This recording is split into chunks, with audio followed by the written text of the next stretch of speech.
Assalamualaikum warahmatullahi wabarakatuh. Alhamdulillah wassalatu wassalamu ala Rasulillah sallallahu alaihi wasallam wa ba'du.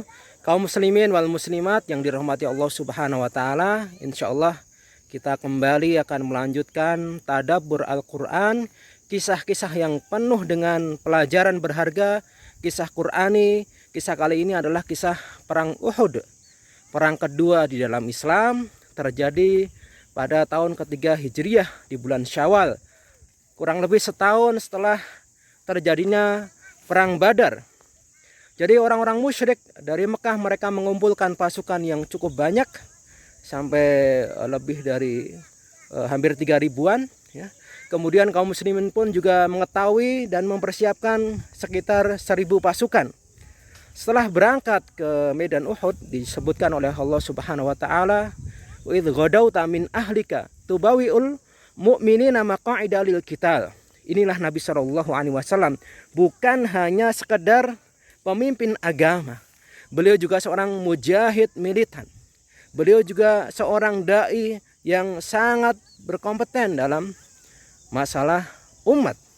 Lantas beliau berpagi-pagi meninggalkan keluarganya, mengatur pasukan. Salah satunya adalah pasukan pemanah yang dikomandoi oleh Abdullah bin Jubair, 50 pasukan pemanah yang ba'da Allah Subhanahu wa taala menjadi kunci kemenangan kaum muslimin di awal peperangan.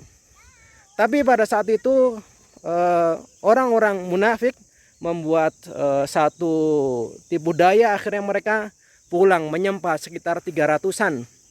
Inilah orang-orang munafik, mereka yang tidak mau berjihad dengan Nabi Shallallahu alaihi wasallam.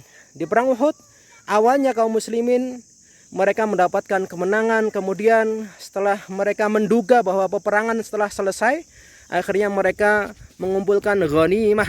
Nah, di saat itulah para pasukan pemanah hanya sedikit yang mentaati Rasulullah Shallallahu alaihi wasallam. Inilah pelajaran yang bisa kita petik, salah satunya bahwa menyelisihi sunnah Rasulullah Shallallahu alaihi wasallam atau perintah Nabi Shallallahu alaihi wasallam adalah sebuah kekalahan, penyebab dari kemunduran kaum muslimin, baik dalam dakwah maupun dalam medan jihad. Kemudian pada saat itu banyak sekali kaum muslimin yang gugur sebagai syuhada. Salah satunya adalah Hamzah, dan banyak juga di situ.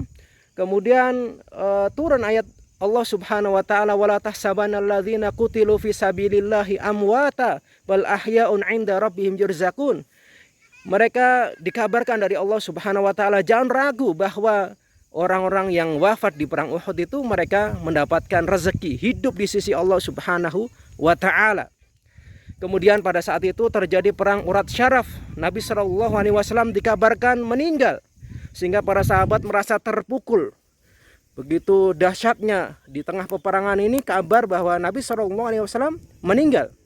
Akhirnya mereka berjuang dengan mati-matian sampai Allah Subhanahu wa taala turunkan rasa kantuk yang begitu dahsyat. Abu Thalhah Al-Ansari berkata, aku salah seorang dari Taifah atau golongan yang Allah turunkan rasa kantuk sampai akhirnya pedangku jatuh, aku ambil lagi, jatuh lagi, aku ambil lagi, jatuh lagi, aku ambil lagi, sampai Allah Subhanahu wa taala turunkan satu ketenangan pada kaum muslimin, diturunkan juga para malaikat untuk menolong kaum muslimin.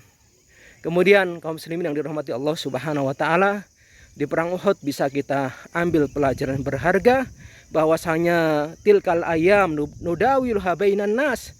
Terkadang kemenangan, kekalahan itulah yang dipergilirkan oleh Allah Subhanahu wa taala sebagai pelajaran, kadang di atas, kadang di bawah, kadang kaya, kadang miskin, kadang senang, kadang susah. Begitulah kehidupan ini, agar kita mengambil pelajaran. Tapi bahwa jika kalian luka, jika kalian mendapatkan kematian, ya, itu kematian mereka kaum muslimin di jalan Allah Subhanahu wa taala, berbeda dengan kematian orang-orang kafir.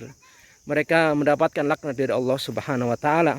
Kaum muslimin yang dirahmati Allah Subhanahu wa taala, pelajaran yang sangat berharga bisa kita petik dari perang Uhud atau Ghazwat Uhud, bahwa ini adalah perang kaum muslimin yang begitu dahsyat.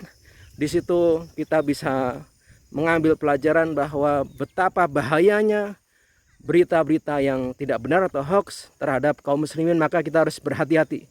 Demikian sedikit berkaitan dengan perang Uhud. Mudah-mudahan bisa bermanfaat. Assalamualaikum warahmatullahi wabarakatuh.